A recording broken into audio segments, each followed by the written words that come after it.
नमस्कार दोस्तों, आज मैं बताऊँगी ऐसा सच जो मुझे खुद सेंटर छोड़ने के कई साल बाद पता चला और ये सब मेरे घटनाएँ मेरे सामने हो रही थी, उसके बाद भी मैं समझ नहीं पा रही थी।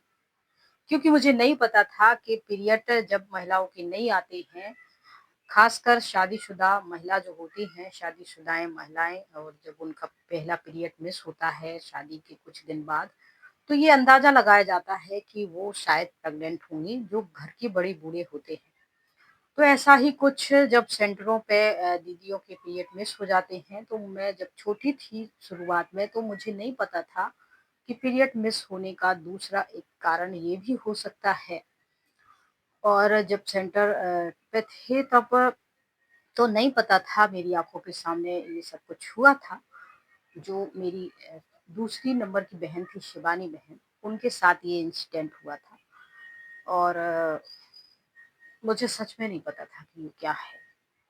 तो मुझे 2 या 3 साल ही उस समय हुए थे।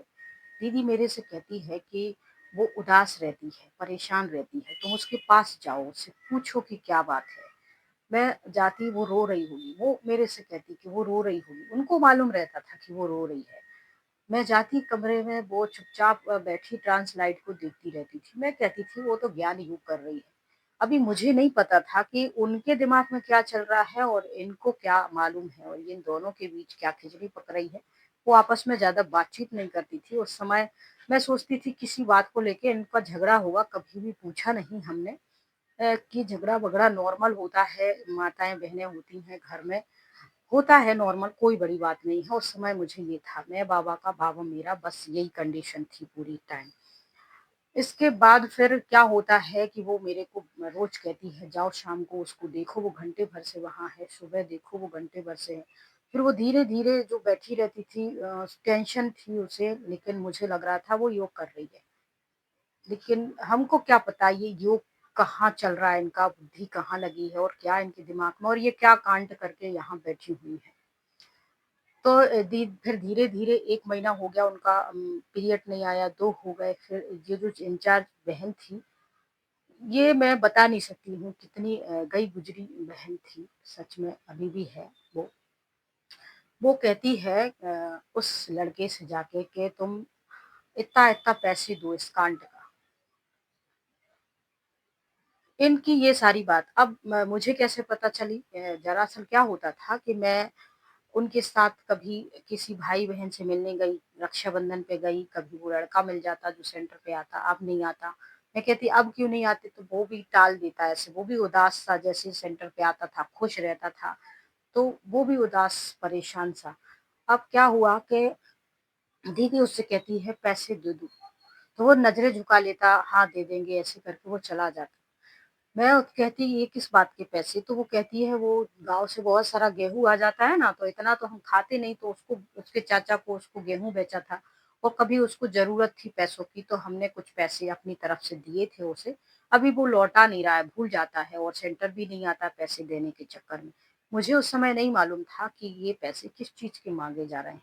आज मुझे पता है, जब बातें हैं तो बड़ी गिल्ट फ़ील आती है कि बताओ मैं कितनी ऊँचा, कितना अच्छा उन्हें समझ के बाहर चली गई थी और वो ऐसी छोटी बहनों का इस्तेमाल कर रही थी पैसों के लिए। पैसों के लिए कोई कितना गिर सकता है, और जबकि वो व्यक्ति, दुनिया में पैसों के लिए लोग गिर जाते हैं, ठीक है, ये बात कोई बड़ी नहीं है क्योंकि ऐसे इंसिडेंट, ऐसे कांड समाज दुनिया में होते रहते हैं। लेकिन अगर वो गिर जाए जो ये दावा करता है कि वो देवी बनने की यहाँ पढ़ाई पढ़ रहा है और वो 20 सालों से ज्ञान में चल रहा है, ज्ञान, योग, धारणा, प्याज, लहसुन, ब्रह्मचारी और ये सब का वो कर रहा है और आगे वाले भविष्य में वो 33 करोड़ देवी-देवता वैसे कोई देवी बनने वाली है, वो ऐसा खुद पे दावा करती है। और जब उनके बारे में ये पता चलता है कि ये छोटी लड़कियों को पैसों के लिए कितनी गलत तरीके से इस्तेमाल कर रही हैं, तो इस बात से दोस्तों, मेरे खुद के एक्सपीरियंस से मैं इतना तो कह सकती हूँ कि भगवान तो ब्रह्मा के तन में नहीं आता, नहीं आता होगा। क्योंकि भगवान ब्रह्मा तन में आएँगे, इनको कहेंगे, इनसे मिलेंगे, ये वहाँ टोली लेंगी, आँखें देखेंगी, वो प्रसाद खाएँगी। तब भी इनके अंदर कोई इंसानियत नहीं है। दुनिया में अज्ञानी लोगों के पास भी थोड़ी बहुत इंसानियत आ जाती है, लेकिन इनकी तो कुछ भी नहीं थी। इतनी संवेदनहीन, इतनी गिरी हुई, इतनी लालची। फिर होता क्या है, फिर उनका 4-5 महीने के बाद पीरियड आता है, तो बहुत सारा ब्लड आता है। फिर हमने कहा कि इतना सारा ब्लड तो एक और सेंटर की दीदी थी। इनने तो कह दिया था 2-3 महीने हो रहे थे और सब जो क्लास में आती, अब माताओं की नज़रें जो रहती घर परिवार, जिन्होंने दुनिया देखी, जिनके बहू बेटे हैं, बेटियां हैं, दामाद हैं, वो तो इन सब चीज़ों को समझ जाती हैं। तो वो कहती थी, तुम्हें क्या हुआ, तुम उदास क्यों रहती हो, ये है वो है, चेहरा भी तुम्हारा ऐसा होता जा रहा है। उससे पूछती बार बार, तो दीदी कहती कुछ नहीं, उसको कोई बीमारी। तो हमसे भी कहती कि इसको कुछ ऊपरी चक्कर हो गया। तो हम अपनी माँ से कहती, तो माँ एक दो जगह गई पूछने के लिए, वहां से बहुत कुछ लौंगे वोंगे लेके आई, उसको खिला दी और कह दिया ऐसे ऐसे जाकर खिला देना, तबीयत ठीक हो जाएगी। उस बहन भी वो मेरे से कहती है, क्यों, वो तो शिव शक्तियां बनी फिरती हैं, खुद को देवियां कहती हैं, उनको क्या हो गया है, ऊपरी हवा बहर भूत पलीत कौन लग गया है उनको। वो भी हमसे कहती थी। हमें भी क्वेश्चन आ गया, अरे हाँ ये तो सच बात है?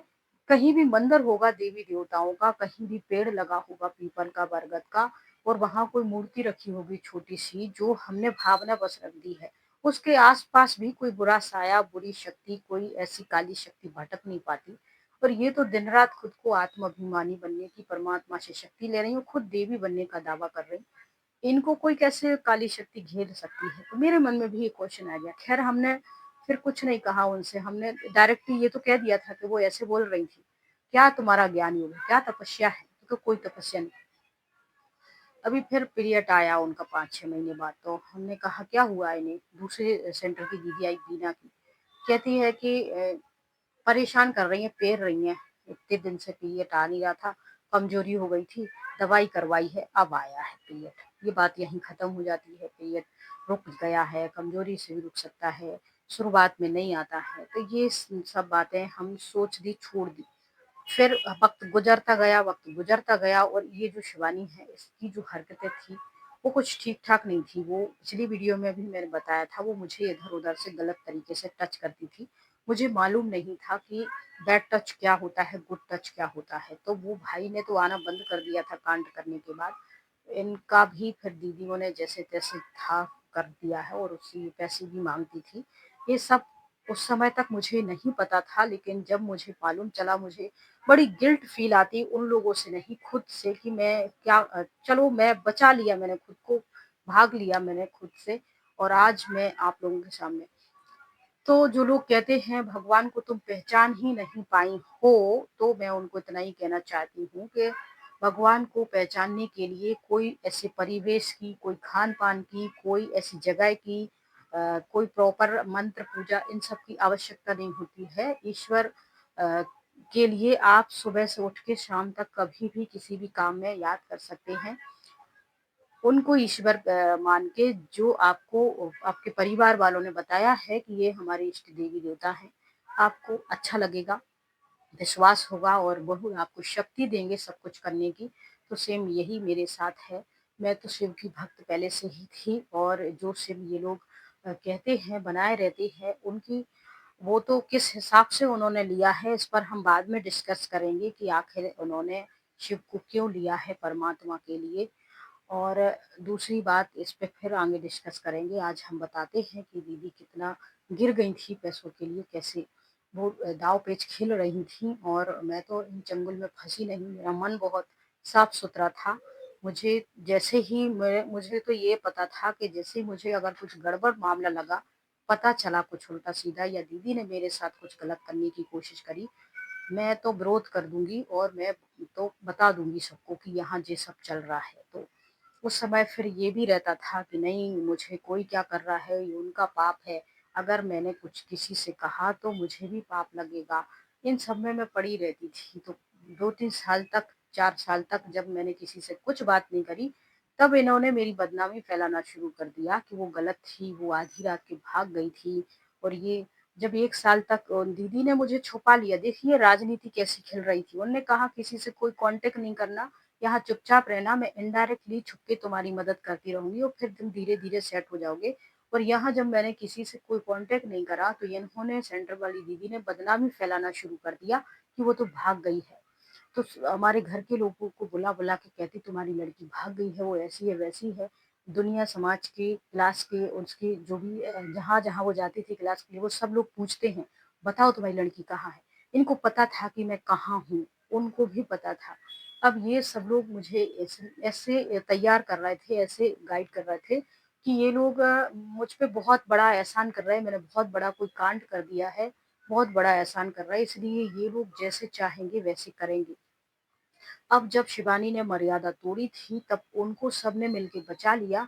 बचाया नहीं बल्कि जिस भाई-बहन के साथ मर्यादा तोड़ी, उस भाई तक को इनने टारगेट करा पैसों के लिए, कि पैसे दो इतने।